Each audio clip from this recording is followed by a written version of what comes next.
Hello friends, welcome to Srujan's YouTube channel. ఇవాళ మనము ఎంతో హెల్తీ, పిల్లలకి పెద్దలకి అందరికీ నచ్చే ఆంధ్ర స్పెషల్ స్వీట్ మినప సున్నుండలు చేసుకుందాం. దీనికోసం ముందుగా నేను ఒక 3/4 kg ఆఫ్ పొట్టు మినపప్పు తీసుకున్నాను. పొట్టు మినపప్పు ఎందుకు అంటే పొట్టులో చాలా ఫైబర్ ఉంటుంది and it's very healthy for అందరికీ.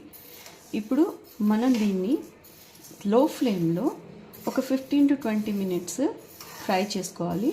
ఎక్కడి దాకా చేసుకోవాలి అంటే it will start giving out aroma అనమాట. ఒక మంచి స్మెల్ బయటకు వస్తుంది. అప్పటిదాకా దీన్ని ఇలాగా లో ఫ్లేమ్లో ఫ్రై చేసుకుని హైకి మీడియంకి పెట్టుకోకండి, ఎందుకంటే ఒక్క నిమిషం అటు ఇటు మనం ఉన్న మాడిపోతుంది. సో లో ఫ్లేమ్లో పెట్టుకొని మందమైన కడాయిలో ఫ్రై చేసుకోండి. 15 to 20 minutes ఈజ్ ఇనఫ్. ఇప్పుడు ఇది బాగా వేగాయి, నాకు వాసన వస్తుంది, మంచి స్మెల్, అలాగే కొంచెం రోస్ట్ అయిన కలర్ కూడా చేంజ్ అయింది. ఇప్పుడు మీరు గ్యాస్ స్టవ్ని ఆఫ్ చేసేసి దీన్ని ఒక పెద్ద ప్లేట్లో తీసుకుని అది చల్లబడేదాకా ఉంచండి.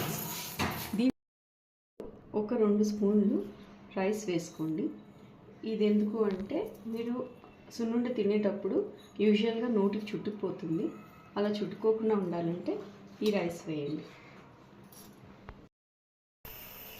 ఇప్పుడు మిక్సీలో వేయించిన పప్పుని ఒక 7-8 యాలకుల్ని వేసుకొని ఫ్లేవర్ గురించి మిక్సీలో బరకగా దంచుకోండి. మరీ పౌడర్లా చేసుకుంటే బాగుండదు, బరకగా చేసుకోండి. ఇప్పుడు నేను ఎంతైతే మినపప్పు తీసుకున్నానో ఆల్మోస్ట్ అదే క్వాంటిటీ, అంటే 3 గ్లాసులు బెల్లాన్ని ఇలా మిక్సీలో కొట్టుకున్నాను పౌడర్ లాగా. ఇప్పుడు ఆ బెల్లాన్ని ఇందులో కలుపుకుని నేను నెయ్యి కూడా వేడి చేసుకున్నాను. నెమ్మదిగా నెయ్యి ఇందులో కలిపి వేడిగా ఉన్నప్పుడు కానీ మీరు దాన్ని ఉండలు చుట్టుకోవాలి. చల్లారిపోతే మళ్ళీ మీకు ఉండలు చుట్టుకోవడం రాదు.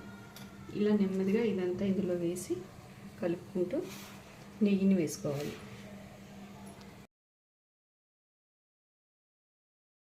ఇప్పుడు కాసిన నెయ్యిని ఇందులో వేసుకుని నెమ్మదిగా ఉండలు చుట్టుకోండి.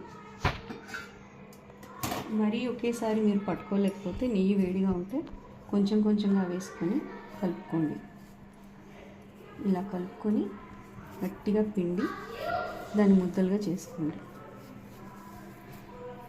వేడి మీదనే మీకు ముద్దలు అవుతాయి, వేడిపోయిందంటే ముద్దలు అవ్వవు.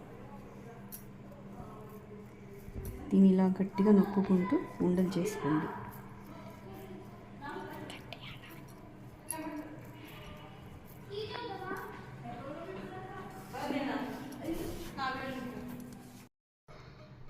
చూసారా, ఇలాగా అన్నిటినీ ఈవెన్గా లడ్డూలాగా చేసుకుని ఓ డబ్బాలో తీసుకోండి. అంతే, యమ్మీ సున్నుండలు రెడీ. ఈ వీడియో మీకు నచ్చినట్టయితే ఒక లైక్. Thank you.